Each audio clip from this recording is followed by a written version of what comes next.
सर्वमंगल मांगल्ये शिवे सर्वार्थ साधिके शरण्ये त्र्यंबिके गौरी नारायणी नमोस्तुते।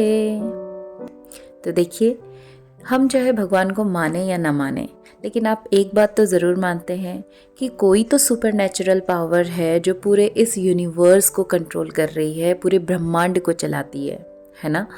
और कई बार लाइफ में हमने देखे हैं कि कई चीज़ें बियॉन्ड आवर एक्सपेक्टेशंस हो जाती हैं, हमने सोचा भी नहीं होता। जहाँ पर डॉक्टर फेल हो जाते हैं वहाँ पर हमारी दुआएं काम कर जाती हैं, बड़ों का आशीर्वाद काम कर जाता है।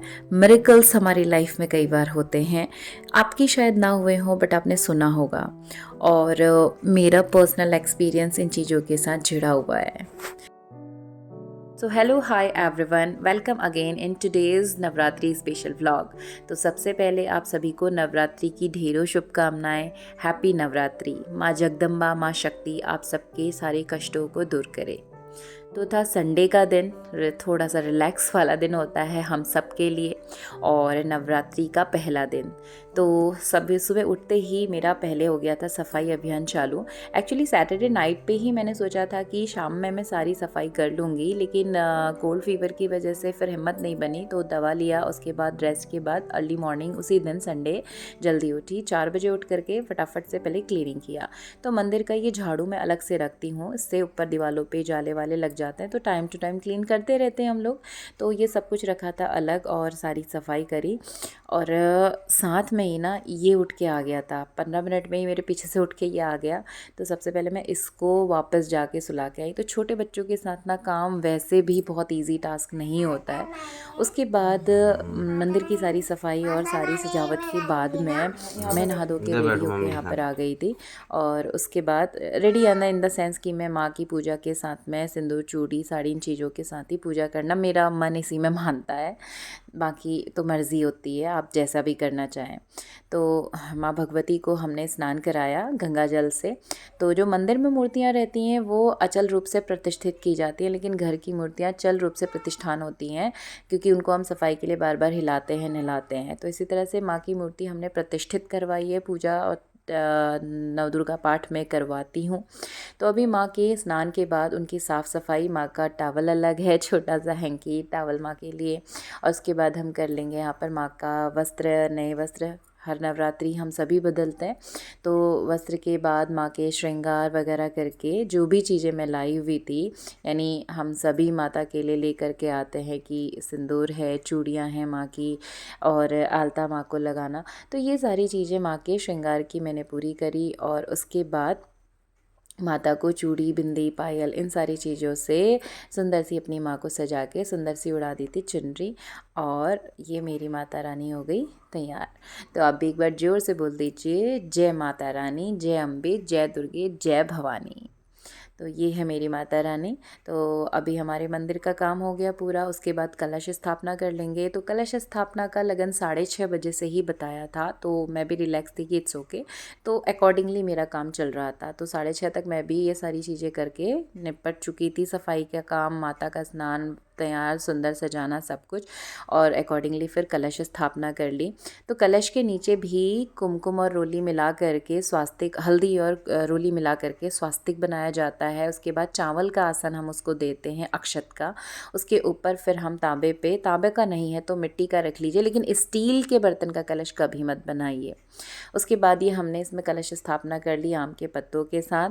नारियल को लेकर भी लोग का है कि उसको सीधे रखें या अपनी तरफ घुमा के रखें। तो ओवरऑल दोनों ही तरीके पंडित जी ने बताया था कि सही होते हैं, और मैंने चेक भी किया था। हमें एक चीज़ मेन ध्यान में रखनी होती है कि कच्चे नारियल पे जो आँख वाला पोर्शन है वो हमेशा ऊपर की तरफ होना चाहिए, एनर्जी लेने के लिए, पॉजिटिव एनर्जी को ग्रैप्स करने के लिए। खुद ही सोचिए आप, ऑब्वियसली जब हम खड़े होंगे तो पैर नीचे करके ही खड़े होते हैं ना, तो सर ऊपर की तरफ ही रहता है। तो सेम कॉन्सेप्ट होता है, नारियल में आँख वाला पोर्शन ऊपर की तरफ होना चाहिए, और अगर आप उसे लिटा के रख रहे हैं तो वो आँख वाला पोर्शन तब आपकी तरफ रहना चाहिए। तो कुछ इन चीज़ों का ध्यान रख के ही हम नारियल को कलश के साथ स्थापित करते हैं क्योंकि ये नारियल माता का रूप माना जाता है।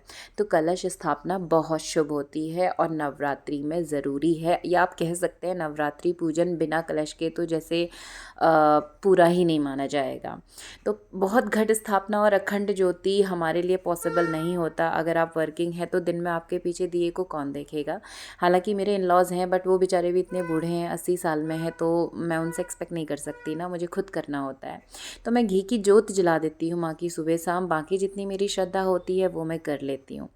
और लगातार 9 दिन तक माँ को मैं पान के पत्ते में, क्योंकि माँ दुर्गा को लौंग, इलायची और सुपारी का भोग रोज़ लगाया जाता है, तो पंचमेवा का भोग मैं उन्हें लगाती हूँ सुबह के टाइम में, और शाम को जो भी खाना बनेगा वही माता के लिए भोग के लिए पहले आता है। और सुबह ही मैं पान का पत्ता, पान की बेल मेरे खुद के घर पे लगी है, तो डेली फ्रेश एक पत्ता लेकर के आते हैं, और पान के पत्ते पे सुपारी, लौंग, इलायची और बताशा, 4 चीज़ें हो गई, और 5वां हो गया पान का पत्ता। तो ये पंचमेवा मान करके, तो इन 5 चीज़ों को का भोग माँ दुर्गा को, माँ काली, माँ भगवती, जो भी 9 रूप आप गिन लीजिए माता रानी के, तो उस माता स्वरूप को, 9 दुर्गा स्वरूप को ये अर्पित किया जाता है। तो ये सारी पूजा पाठ हमने अच्छे से कर ली थी, माँ को भोग अर्पित किया, और भोग के साथ में दक्षिणा ज़रूर रखी जाती है। उसे फिर आप कन्या पूजन के लिए, कन्याओं के लिए आप उसका सामान ले आइए, या कन्या पूजन में दक्षिणा के रूप में आप कन्याओं के हाथ में दे सकते हैं। तो ये सारी पूजा हमारी बहुत अच्छे से निपट गई, और मुझे पर्सनली ना बहुत पॉजिटिव फील होता है। स्पेशली हर भगवान को हम पूजते हैं, लेकिन ऐसा होता है ना कई बार कि कुछ स्पेशल डाइटी, या मतलब जो भी देवी या देवता हो जिनके साथ आपका कुछ शायद अलग ही एक अटैचमेंट होता है, मुझे शायद कहना चाहिए। तो इसी तरह से माँ दुर्गा की पूजा, यानी माता रानी की पूजा मैं बहुत पहले से करती आई हूँ, और महादेव के साथ मेरा कुछ अलग सा ही अटूट विश्वास जुड़ा हुआ है। तो अभी 1.5 साल से मैं कहूँ तो महादेव की भक्ति में मेरा और भी ज़्यादा मन लगने लगा है, क्योंकि महादेव से मैंने काफ़ी चीज़ें सीखी हैं। अगले की भी वीडियो में मैं आपसे शेयर करूँगी। और अपनी पर्सनल लाइफ में, प्रोफेशनल लाइफ में मैंने देखा है कुछ चीज़ों को, कुछ घटनाओं को होते हुए, जब मुझे लगने लगा है कि बस भगवान ही आपके साथ हमेशा है, बाकी आपको अकेले ही सारी कठिनाइयों का सामना भगवान का नाम लेके करना होता है।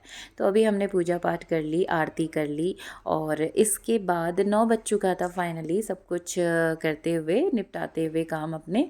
और 9 बजे बाद फिर हम लोग निकल गए थे पास में ही, हल्द्वानी में ही मंदिर, लक्ष्मी माँ का, अष्टाभुज महालक्ष्मी, 18 भुजाओं वाला वैभव लक्ष्मी का मंदिर है, बहुत प्रचलित और बहुत अच्छा है, और यहाँ जाकर पर्सनली मुझे बहुत ही अच्छा लगता है। तो माता का देखिए मंदिर बहुत अच्छा, बड़ा विशालकाय मंदिर ये है। और नवरात्रियों में यहाँ पर माँ भगवती के पाठ का आयोजन भी किया जाता है। बहुत सुंदर और काफ़ी बड़ा ये मंदिर है, बड़े बड़े अनुष्ठान यहाँ पर करवाए जाते हैं। और अभी हम मंदिर प्रांगण में आगे बढ़ते हैं, करते हैं माता रानी के दर्शन, माता रानी को चढ़ाते हैं प्रसाद, माता रानी से लेते हैं आशीर्वाद। तो इस मंदिर में आकर ना पर्सनली मुझे काफ़ी सुकून मिलता है, और लगभग पिछले 15 सालों से मैं लगातार महालक्ष्मी व्रत लेती आई हूँ और पूजन करती हूँ हर साल में उनके 11-21 व्रत ले करके, और मेरी हर मुश्किल में माँ मेरे साथ रही हैं। और माता रानी आप सबके साथ इसी तरह रहे। तो जय जोर से एक बार जयकारा लगा दीजिए जय माता दी का, और कमेंट ज़रूर कर दीजिएगा जय महालक्ष्मी। तो ये था मंदिर का प्रांगण, और देखिए क्योंकि रविवार का दिन है ना, तो सबकी छुट्टी थी, तो हर कोई दर्शन के लिए आया हुआ है। तो 9 बजे ही लोगों की भीड़ इकट्ठी हो गई है, और काफ़ी लोग चारों तरफ दिख रहे हैं। और ये है महालक्ष्मी माँ। तो वस्त्र माता रानी के अभी नए आए हैं। तो अभी यहाँ पर सारी पूजा करने के बाद हम लौट गए घर, चाय वाय पी ली थोड़ा सा, और उसके बाद फिर देखिए व्रत पूजा पाठ अपनी जगह है, काम तो बाईपास नहीं हो सकता ना, काम तो हमें करना ही होता है। तो उसके बाद ये जो मालाएं मैंने मॉर्निंग में उतारी थी ना, मैं इनको वॉशिंग पाउडर पे गर्म पानी में भिगा के चली गई थी, क्योंकि जो धूप का रहता है ना, वो सब कुछ ऑयल के साथ फिर जो भी मूर्ति दीवारें रहती है उस पर भी चिपकने लगता है, तो ये स्टिकी सी हो गई थी। तो मैं इनको हल्के गर्म पानी में भिगा के गई हुई थी। तो आने के बाद मैंने इनको वॉश किया, और डोरमेट वगैरह क्लीन के लिए भिगाई थी। तो मैंने जो कुछ बेसिक फास्ट था, बहुत ज़्यादा चीज़ें मैंने टारगेट नहीं करी थी, बट हाँ कुछ जो सफाई रिलेटेड कुछ काम थे वो मैं यहाँ पर कर रही थी। और पीछे ना दादाजी यानी मेरे फादर इन लॉ, अब देखिए कितने एज्ड हैं तो वो लहसुन की एक्चुअली वो ना क्यारी व्यारी छोटी छोटी बनाते हैं जिसमें लहसुन धनिया वगैरह शौक से वो लगे रहते हैं, 2-1 घंटा उनका रोज़ का रूटीन है। तो वो लहसुन वगैरह फैला के गए थे कि वो बीज कलियाँ उन्होंने रखी थी जो अब नवरात्रि से शुरू किया जाता है बोने का काम। अब उस शाम की चाय वाय होने के बाद में कुछ अपने बेसिक काम निपटाने के बाद में अब हो गई शाम को पूजा की तैयारी। और आज क्योंकि था संडे तो जाना था मार्केट भी, संडे में मार्केट लगती है लोकल मार्केट, तो वहाँ से फल सब्जियाँ फ्रेश हम लोग ले आते हैं। तो उसके पहले मैंने सारा खाना वाना भोग वोग यानी बना लिया, पूजा पाठ किया और खाना खाने के बाद हम 7:30 के बाद प्लान किया कि सामान लेने जाएंगे।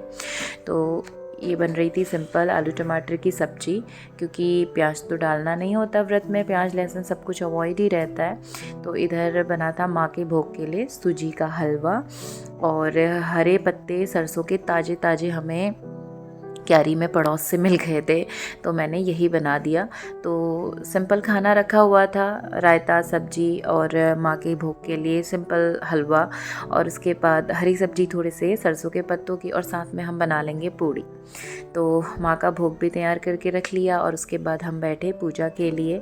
और मेरा छोटा वाला बेटा, इसको मतलब लिटरली मैं कहूँ कि पूरे अपनी प्रेगनेंसी पीरियड में मैंने महादेव की पूजा भी करी, माता रानी की पूजा भी करी, तो इसके अंदर ना वो रिलीजियस फैक्ट बहुत ज़्यादा है, बड़े वाले से भी ज़्यादा इसके अंदर है।